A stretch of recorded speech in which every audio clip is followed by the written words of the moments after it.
Oh, that's clear. But from the point of view you want to apply yourself, you have, I wanted to say 4 arms, 4 legs, but Ah, no, that's not the way. That's not the way, because generally all modern yachts are designed to be operated by one, at most, 2 people.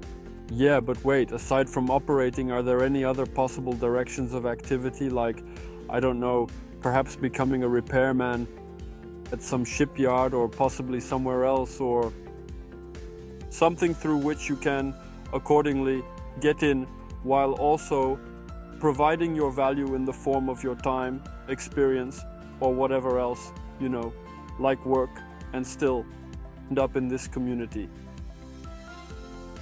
Well, you're a bit confused here. When it comes to regular folks, yes, we have members in the club who are handy. We call them handy people who work on the yachts doing electrical work, mechanics, painting, and repairs. But the yacht owner simply pays them for this work, and that's it. So they don't set their goal to get into yachting, they set their goal to... And earn money for their services. You're talking about people whose initial goal is just to make money, and I'm talking about people who want to get into this scene but there are no opportunities. And accordingly, what you described is real. So the entry threshold is not small.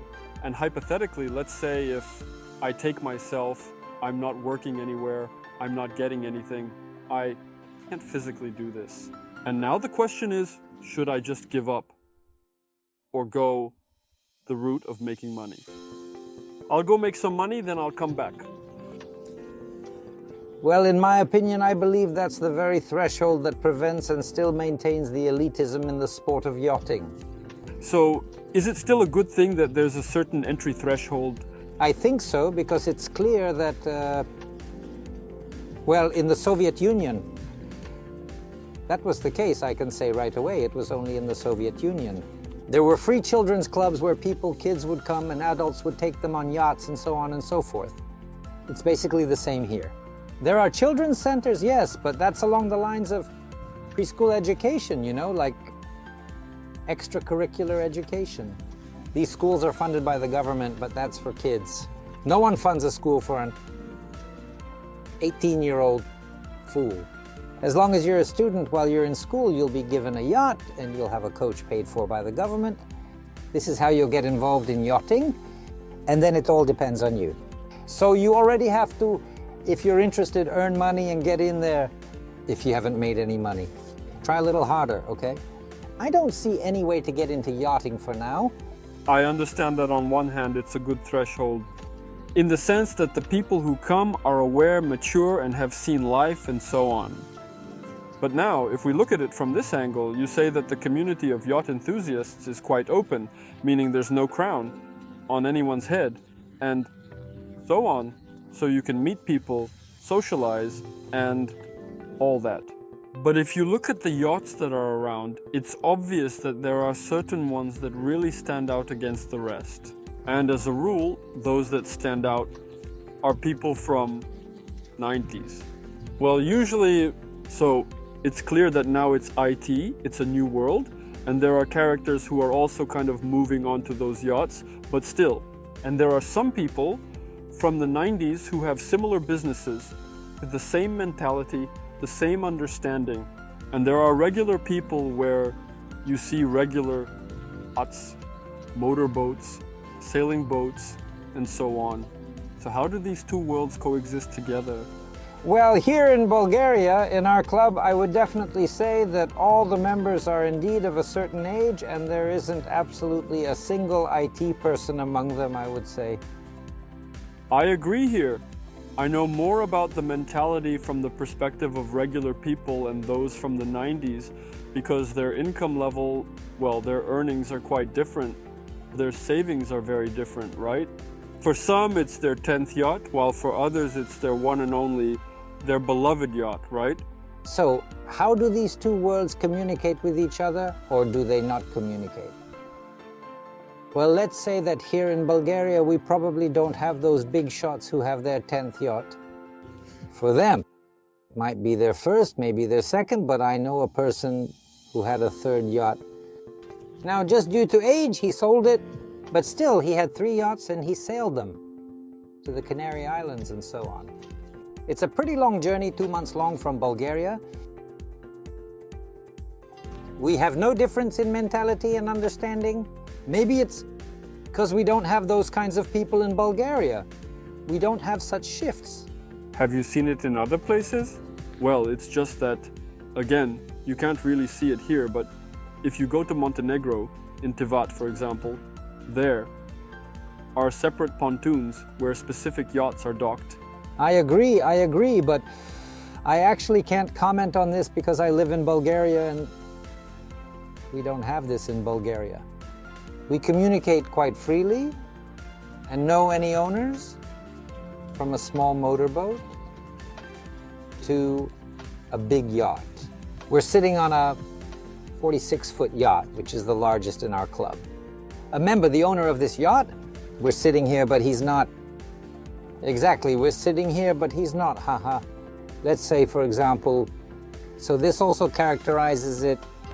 There's nothing like that. Yachting also has its own business sectors, so to speak. And it's very interesting that coming from regular businesses, meaning businesses that are not related to yachting at all, realize that these two worlds don't intersect with each other at all.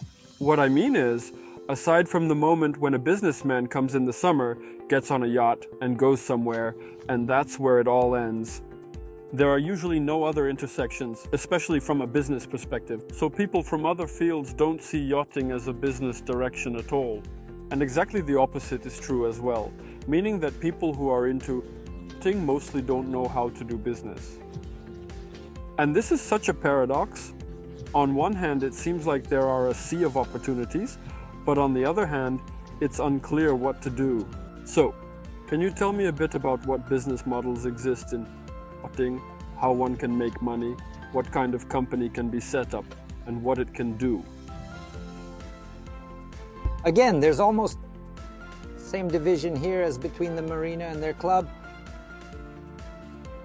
The first thing is purely utilitarian maintenance. This includes everything related to any business that involves keeping a yacht in working condition. Sewing sails after they've been torn, painting the hull after the boat has been lifted, for example, anti-fouling needs to be done. Engine repairs, oil changes, washing the boat, electrical work, contacts often get oxidized, and so on. So, all the repair work related to keeping the yacht in working condition, because usually owners. There are super advanced owners who do everything themselves. There are some like that, but still, the lion's share turns to professionals. Now the practical part. So you live in Bulgaria? How does it work here? So let's say you're there. Well, it doesn't even matter if you're not a yacht owner. You're on some yacht and you need to either fix something or do something else. Who are you reaching out to? Where do you find these people? You don't find them right in the marina. They're all there. All the service centers are there, all the little shops that sell those spare parts. That's where not only spare parts are located, but also all sorts of yacht supply stores. Everything related to yachting is inside the marina, where services are provided and goods are sold, and all the people are there.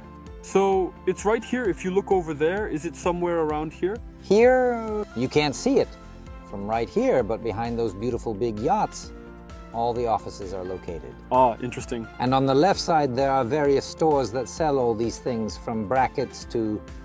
Oh, great. When we were driving in, well, actually, this is our second time coming here. I saw people who do all of this, but I only see people, so I don't understand where they come from. And you say there are some offices and so on. And now, let's approach it from a slightly different angle. So I'm the one who decided to start some kind of company related to this. So what do I need for that? What kind of people do I need to meet to get into the marina and so on? First of all, study the market. Any business, since I've been doing this for 30 years, starts with market research. You need to understand and identify the demand. Specifically what the needs are in this area, in this region, what kind of goods or services are required. And what about here, for example? There's literally no demand here. Just perfect. Everything here. It's already, well, that's the normal development of any business, right? So everything here is already kind of divided up, right? And finding your own niche is extremely difficult. No, but you understand, in any normal world, in any regular business, when you enter, you're stepping into a market that's already established, as a rule. Unless you're some kind of unicorn in the market of robots and artificial intelligence. So you're stepping into someone else's established territory, but you're still stepping in? But I would actually argue with that here. Because considering that contemporary technological advancements are internet technologies, there are all sorts of things that are in various ways inaccessible due to the age-related understanding of the people who are involved in this business here. And coming up with some kind of know-how using some super advanced internet technologies and entering the market to offer that, that's great, but you need to come up with it. You need to understand and identify what the demand is, what it consists of. And to meet that need using modern technologies,